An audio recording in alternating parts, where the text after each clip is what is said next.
So I just looked it up, and apparently there's 7.8 billion people on the planet right now.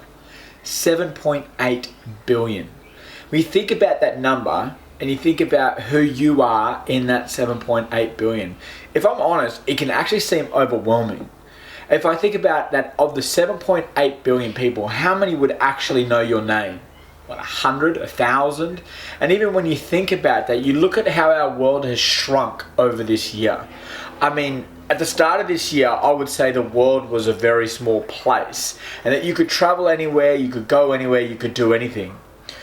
In a lot of ways, in my opinion, that's actually changed quite significantly, because the scope of what we can do, the scope of where we can go, has so significantly changed. And when you think about 7.8 billion people, now the number of people you can know is going to be somewhat limited. Surely there's a bit of you that goes, what difference could we make in this world? I mean, for goodness sake, I live in a town in Queensland. Maybe those who have heard of Australia go, oh, Sydney, Harbour Bridge, Opera House. Some might have heard of Melbourne. Very few have heard of Queensland, let alone Brisbane, let alone where I'm from, which is Ipswich. And I think about what possible difference could I make to our globe. I even think about our finance, the fact that we sponsor a few kids, we give to a few different charities, and you think to yourself sometimes, okay, but that's like a drop in the ocean of the enormity of the issues that we face. I wonder sometimes whether the problems are so overwhelming, the impact that we could have is so overwhelming that sometimes it's almost like, where do we start? And maybe even sometimes we need a reality check. Not just where do we start, but really, how could I possibly make a significant impact on this world? Well, Jesus calls a whole bunch of ordinary people like you and I, and he transforms their life bit by bit. And in my opinion, from what I've seen, when people follow Jesus, I mean really follow Jesus. I'm not just talking about rocking up to church on a Sunday. That's good. That's a good start. I'm not just talking about reading your Bible once a month. I'm talking about really, really following Jesus, committing yourself 100% to it. There's a radical transformation that takes place. People go from being good people to generally being really incredible people. I mean, I don't think that too many people could argue that a genuine follower of Jesus, somebody who just loves and cares for others, does all of those things, is not a good person. So I look at it and go, I know that following Jesus makes you a good person. The disciples were following Jesus. And as they're following him, they start to, maybe be convinced that they're not just good, but maybe they could actually be great. And so a debate begins to start amongst them about who is the greatest. And this is what it says in Matthew 20. It says that the mother of Zebedee's sons came to Jesus with her sons, and kneeling down asked a favor of him. What is it you want? He asked. She said, grant that one of these two sons of mine may sit at the right hand and the other at the left in your new kingdom. I'm just going to stop there for a minute. What a bizarre thing to say. You got to understand, just a couple of years ago, these were ordinary guys. There was nothing too spectacular about them. They weren't in leadership. They weren't in politics. They weren't outstanding citizens. They were just ordinary guys. They followed Jesus for a little while, and all of a sudden they get this incredibly high opinion of themselves. Jesus goes on and he sort of says to the mum, can they be me? Can they do what I've done? And then the story goes on that the others hear about this, and they get furious. The Bible uses the word indignant about it. I'll skip a few verses here. From verse 25 it says this. Jesus speaks to the disciples. He finds out that they're all kind of going, man, we should be great, we should be this, we should be that. And he gathers all the disciples together. He says, you know that the rulers of the Gentiles lord it over them, and their high officials exercise authority over them. This is the bit where he really challenges their very ethos, who they really are. He said, actually not so with you. Instead, whoever wants to be great amongst you must be your servant, and whoever wants to be the first must be your slave. Just as the Son of Man did not come to be served, but to serve and give his life as a ransom for many. I read this passage, and I think about the fact that there's 7 billion people on the planet. I think about the fact that I don't know where you are right now, but chances are not everyone knows your name. Chances are you're in a small town, whatever country you're in, and even if you're in a large city, you're one person in a large city, and you're thinking to yourself, what possible difference could I make? If I'm honest, I actually take a lot of hope out of this passage. Because ultimately, it doesn't matter who you are. It doesn't matter where you come from. It doesn't matter how good or bad you think you are. Jesus simplifies it for all of us. He puts us all on the same level playing field. And he says this, greatness is simple. Greatness is being a servant. That's what greatness looks like. Greatness is when you continually do the little things over and over and over, and you do them well. Greatness is when you're willing to go the extra mile for others. If you actually look at the word servant there in the Greek, it meant kicking up dust. The idea or the concept was literally like a little scurry. Like if you were a little scurrying after people. Jesus is literally saying if you're willing to like scurry after people, if you're willing to chase people down, if you're willing to love on people in that same way that it's like there's dust flying up behind you all the time, you see that's what greatness looks like. It's pretty simple. You know, the placement of this in the Bible is actually quite interesting. Because Jesus talks about if you want to be great, you've got to be a servant. And I think about that servitude as just doing the little things and doing it consistently, doing it well and doing it often.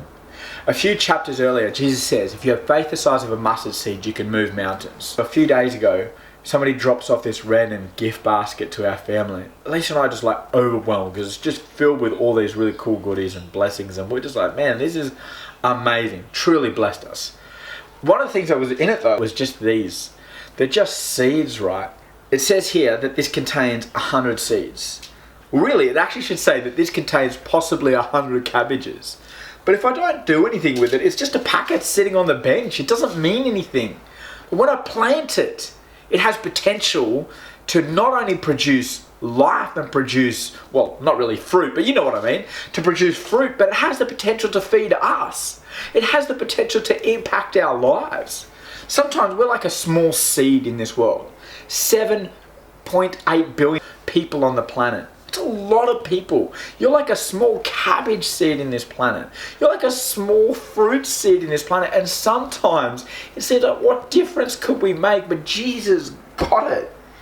Jesus says, I lay down my life as a ransom for many. And when you plant a seed in the ground, the idea is that seed has to die. It has to die and then it can produce new life. The Bible talks about us dying to self. There's nothing more dying to self than serving. I wonder whether the greatest thing that we can do in this world is not have a high-paying job. I wonder whether the greatest thing we could do in this world is not being some social media influencer. I wonder whether the greatest thing that we can do in this world is serve it. I wonder whether it's as simple as serving our neighbours. Maybe it's as simple as inviting somebody over for a coffee. Maybe it's as simple as taking a cup of coffee to your neighbour. Maybe it's as simple as baking something. I don't know what serving looks like for you. I know that it looks like a scurry though. I know that it means that you are going to be a little bit more busy. I think about that word busy and it annoys me sometimes because you could be busy without producing anything. I think the idea of busyness is that we're supposed to produce fruit. We're supposed to produce life. If you're watching this, I want to let you know, you were designed, you're not just an accident. You were designed to produce life. But it's a little bit like this. In fact, I would say you're a lot like this packet. You don't just contain one seed. You contain hundreds of seeds, and you can plant that in other people's lives that produces fruit, and it may seem at times as though it's meaningless and it's small. I mean, what's the big deal? All you did was pick your friend up from a nightclub at 3 a.m. Big deal. All you did was take him out for a coffee the next day and love them. What does it matter that you made a meal for one person? But hey, that small seed, that serving, that continual loving on people, that continual scurrying after people, that is what the Bible describes as greatness. If you are a follower of Jesus, if you are a person who would call yourself a Christian, if you have made it this far into this video, let me tell you this. There is nothing greater that you could do in this world than to lay your life down and to serve others? You don't need to give away $1 million. Sometimes you just need to buy somebody $1 cup of coffee. You don't need to find a cure for cancer. Sometimes you just need to sit with somebody who's going through cancer treatment. Sometimes you just need to pray for your friend. Listen to your friend who's going through cancer treatment. Take him to that doctor's appointment. What does a Christian look like? A Christian looks like somebody who's willing to continue to serve, continue to love. The way that Jesus described it was that the greatness comes when we're willing to lay down our life for others and they benefit. You don't always get to see the benefit of your servitude, but you do get to change the world. You know, the Bible talks about servanthood, and in fact, if you look at what theologians say around it, it's always talked about as this revered term in the New Testament. It was always honoured and valued and highly desired after. It was almost like a badge of honour if you could go up to a Christian and say, "You're a real servant, you know that?" I wonder whether you would consider it a badge of honour. I'm going to challenge you today to seek to be the servant that Jesus looks at and says, "You are a real servant." Or maybe even if he just said, "Well done, good and faithful servant." Let me pray for you right now. God, I pray that today you challenge us. Challenge us to serve our city. Challenge us to serve our neighbourhoods. Help us to stop looking for that great moment of servitude, but just to do the little things and do them well. Challenge us, Jesus, to serve the way you served. I pray this in your name. Amen. Hey, thanks for stopping and having a coffee with me today. I pray that you've been challenged and that you've been inspired that you can make a difference in this world just by continuing to serve it. Don't forget, join us every Sunday at one of our home churches. If you're not in a home church, what are you doing? They're amazing. Join one of our home churches. They're great. They're right across the place. All you got to do is message us and say, "Hey, I want to get in one of the home churches," and we will let you know all the details of one that is near you. Otherwise, citypointchurch.com/online. You can gather with us every single Sunday. We look forward to seeing you all again soon. God bless you guys. See you later.